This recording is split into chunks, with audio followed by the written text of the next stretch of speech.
बदायूं की मिट्टी में नज़ाकत है, फनकारी की रूह है और शायरी की मिठास घुली है।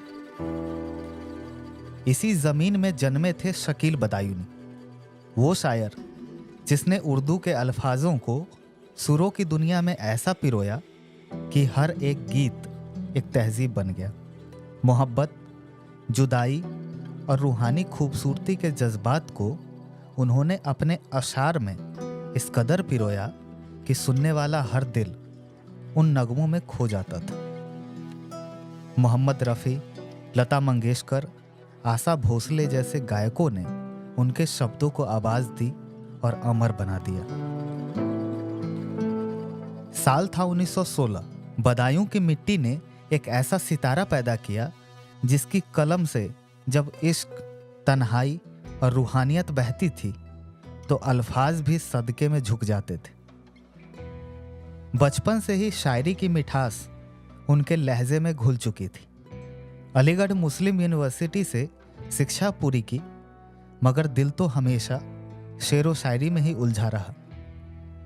पढ़ाई खत्म हुई, मगर कलम की धार और तेवर इतने नर्म और गहरे थे कि जल्द ही वो मुशायरे के मंच का सितारा बन गए।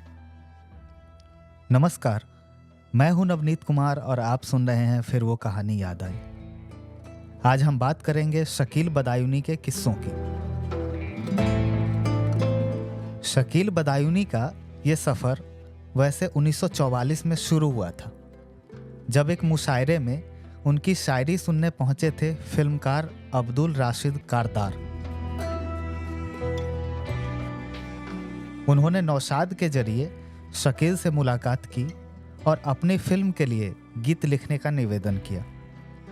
नौशाद ने शकील से उनकी उम्दा लाइन सुनाने को कहा और शकील ने फरमाया, हम दर्द का अफसाना दुनिया को सुना देंगे, हर दिल में मोहब्बत की आग लगा देंगे। बस यहीं से वो रिश्ता बना जिसने हिंदी सिनेमा को अनगिनत नगमे दिए।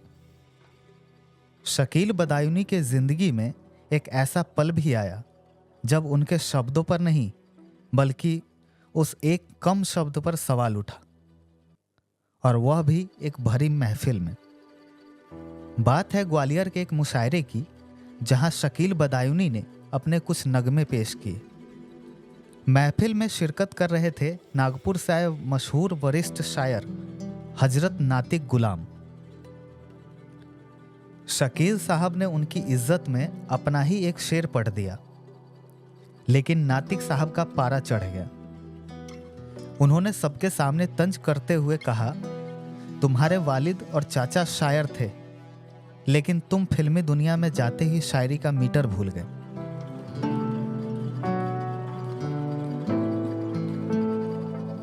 महफिल में यह सुनना शकील के लिए शर्मिंदगी का सबब बन गया। असल में नातिक गुलाम जिस बात पर नाराज थे वो शकील का सबसे मशहूर गीत 14वीं का चांद हो या आफताब हो था।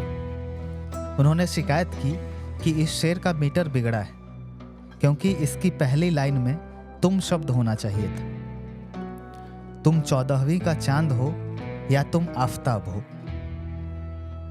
शकील ने संजीदगी से जवाब दिया कि शायद उनसे गलती हो गई हो, वो दुरुस्त कर लेंगे। लेकिन नातिक बोले, अब क्या दुरुस्त करोगे, वो तो रेडियो पर बज चुका है।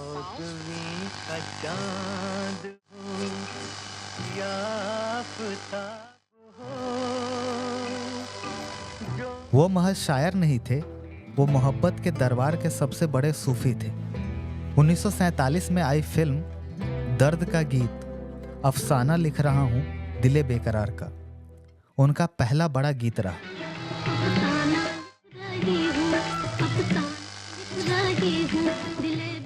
फिर 1952 में मन तड़पत हरिदर्शन को आज, एक ऐसा भजन जिसे रफ़ी ने अपने गले की तकलीफ को छुपाकर गाया, और जब उन्होंने वो अंतिम आलाप लिया तो स्टूडियो में सबकी सांसें थम गई।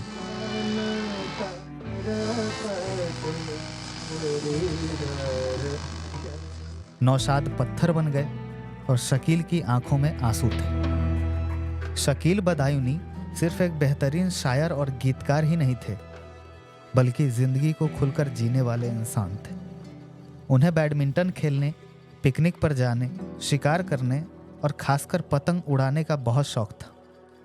अपने करीबी दोस्तों नौशाद और मोहम्मद रफ़ी के साथ अक्सर पतंगबाजी किया करते थे। इन रंगीन मुकाबलों में हास्य अभिनेता जॉनी वॉकर भी शामिल होते और फिर शुरू होती दोस्ती, हंसी और पतंगों की वो बेफिक्र उड़ान जो शकील की शायरी जितनी ही रंगीन होती थी। जब शकील की तबीयत बिगड़ने लगी तो वो फिल्मों से दूर हो गए, तो नौशाद उनसे मिलने आए और कुछ फिल्मों के गीतों का कॉन्ट्रैक्ट देकर गए। शकील बदायूनी को 3 बार फिल्म फेयर अवार्ड, बैजू बावरा, मुगले आजम और 14वीं का चांद के लिए मिला। लेकिन असली इनाम उन्हें लोगों के दिलों में मिली, जो ना वक्त मिटा सका न फासले। 20 अप्रैल 1970 को 54 साल की उम्र में उन्होंने दुनिया को अलविदा कह दिया।